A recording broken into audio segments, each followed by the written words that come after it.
अस्सलाम वालेकुम स्टूडेंट्स, कैसे हैं? उम्मीद है खैरियत से होंगे। आज के इस लेक्चर में हम एक रिज़ल्ट कार्ड क्रिएट करने लगे हैं। जिस तरह आपके सामने ये रिज़ल्ट कार्ड नज़र आ रहा है, इसमें हम इंटर मार्क्स, जिस तरह ये प्लेस होल्डर है, इसमें जैसे आ रहा है inter marks in English, math, inter marks in science और मज़ीद सब्जेक्ट भी आप एंटर कर सकते हैं। जो ही आप एंटर करेंगे आपके पास उसका टोटल मार्क्स भी आ जाएंगे, ऑब्टेन मार्क्स और परसेंटेज भी। अगर मज़ीद हम इसमें ग्रेड भी निकालेंगे। ठीक है जी, ये सारे तफसील जो इस लेक्चर के अंदर मौजूद है। लेक्चर से जाने से पहले अगर चैनल पर नए हैं तो चैनल को सब्सक्राइब कीजिए ताकि नेक्स्ट आने वाले लेक्चर आपको फौरी मिलते रहें। ठीक है जी, चलते हैं लेक्चर की तरफ, इसकी कोडिंग की तरफ आते हैं। तो ये आपके सामने इसकी कोडिंग नज़र आ रही है। तो हमने ये 3 सब्जेक्ट्स हैं, तो 3 सब्जेक्ट के लिए स्टेट्स आपने बना ली।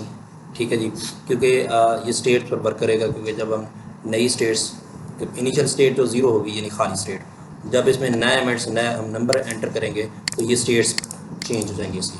ठीक है ना, ये क्रिएट कर लेना है। उसके बाद टोटल मार्क्स के लिए भी स्टेट बना लेनी है और परसेंटेज के लिए भी।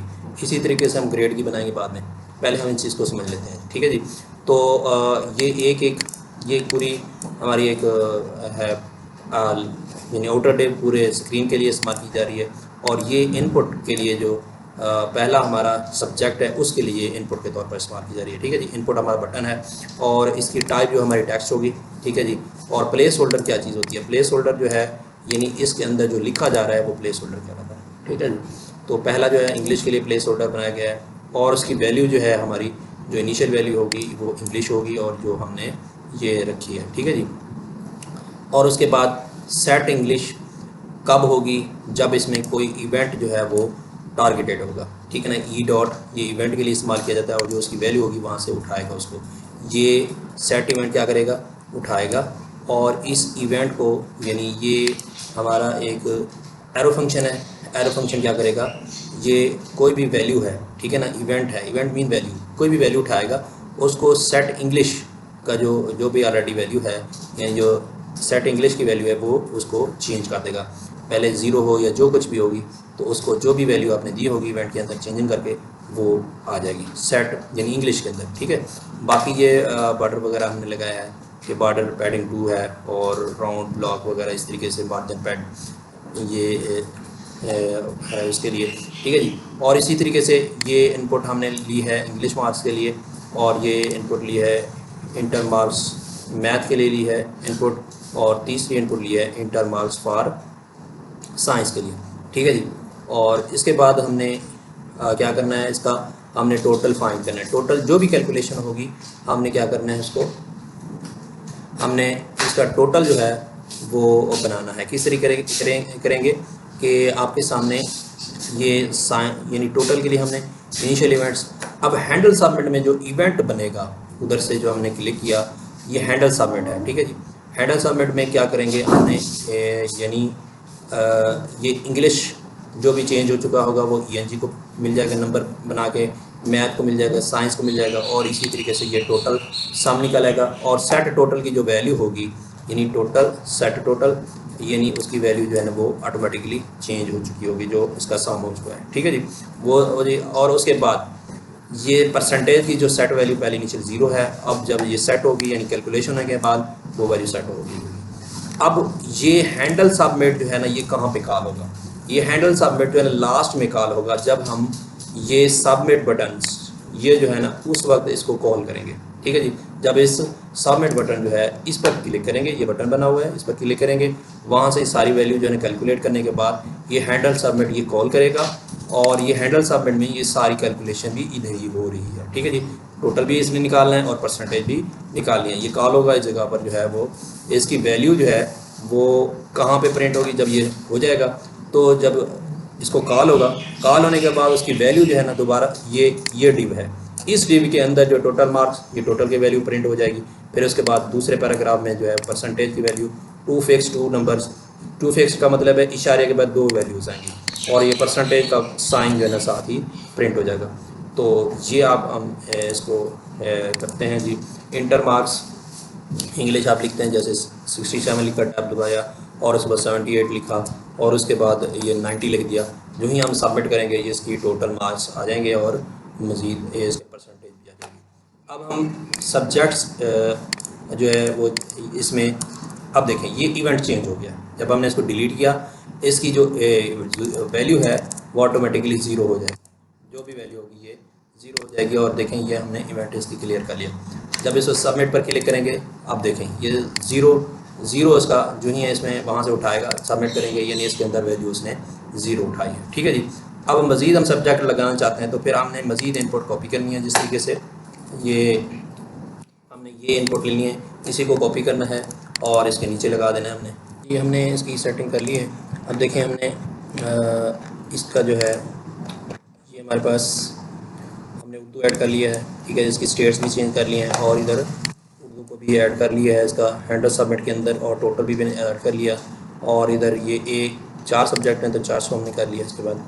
और उसके बाद हमने नेक्स्ट हम ये जब इसको हम रन करेंगे तो आपके सामने जो भी सब्जेक्ट्स के मार्क्स हैं वो हमने देने हैं, तो ये आपको कैलकुलेट कर दें। ठीक है जी।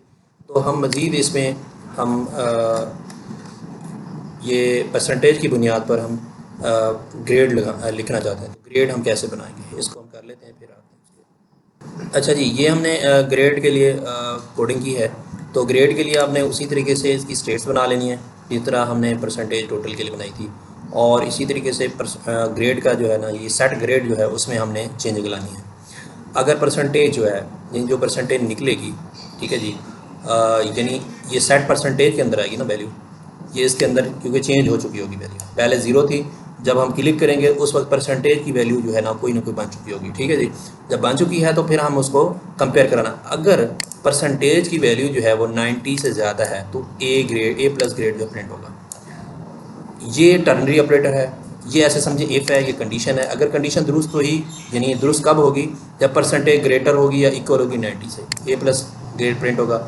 अगर ये गलत हुई, मिसाल परसेंटेज होगी 80 से अबव, ठीक है, यानी 82 83 इस तरीके से आ गई है, तो फिर एल्स, ये एल्स के तौर पर इस्तेमाल होता है, ये आपको पता है। फिर उसके बाद कंडीशन आ गई, एल्स इफ़ वाली कंडीशन आ गई, क्योंकि ये टर्नरी ऑपरेटर होता है। अगर कंडीशन ट्रू है तो ये होगा, वरना फिर कंडीशन, अगर ट्रू हुआ तो ये होगा, वरना कंडीशन, अगर ये ट्रू हुआ तो ये होगा, वरना कंडीशन, अगर ट्रू हुआ तो ये प्रिंट होगा, वरना कंडीशन। और इसी तरीके से ये हमने ये सेट ग्रेड की वैल्यू जो है ना इधर से कुछ ना कुछ निकल के आ जाएगी, इधर से, यानी या ए प्लस होगी, ए होगी, बी होगी, सी होगी, डी होगी, एफ होगी, कोई ना कोई इधर से वैल्यू निकल आएगी। वो वैल्यू जो ग्रेड की पहले वैल्यू 0 थी, अब ये वैल्यू कुछ ना कुछ इधर से डिपेंड अपॉन द परसेंटेज, वो उस पर डिपेंड करेगी कौन सी वैल्यू आती है वो जो है ना, क्योंकि ये सारा कुछ हम कहाँ पे कर रहे हैं, हैंडल सबमिट में। हैंडल सबमिट कहाँ पे मौजूद है, हमारा सबमिट बटन के अंदर। ठीक है जी, ये सबमिट बटन, ये सारा कुछ काम कर, जब ये सबमिट बटन ओके हो जाएगा, ये सारी कॉलिंग हो जाएगी और सारा कुछ जो है ना उसके अंदर ये सारी चीज़ें, परसेंटेज भी वहाँ पे टोटल भी बन चुका होगा, परसेंटेज भी बन चुका है सब। अब ये प्रिंटिंग की बारी है। प्रिंटिंग जो है वो कब होगी, ये लाइन बाय लाइन होती है ना। अब ये टोटल पर जब हम इस जगह पे पहुँचेंगे, कंट्रोल इस जगह पे पहुँचेगा तो ये वाली चीज़ प्रिंट हो जाएगी। ठीक है ना, पहले इनिशियली जो है ना ये सारी चीज़ें प्रिंट होती हैं इनिशियली। जब हम इसको ये देखें, जब इसको हम खाली करते हैं, ठीक है जी, जब इसको हम रन दोबारा से हम रिफ्रेश करते हैं, देखिए ये सब की वैल्यू जो है ना 0 आ चुकी है। ठीक है जी, अब सारी 0 आ चुकी है। जब हम इस पर कोई ना कोई यानी ये सारी चीज़ें पहले प्रिंट हो चुकी हैं, ठीक है ना जी, यानी इसका मतलब है ये सारी चीज़ें पहले प्रिंट होगी। ये इवेंट उस वक्त कॉल होगा जब हम इसमें हैंडल क्लिक में सबमिट करेंगे।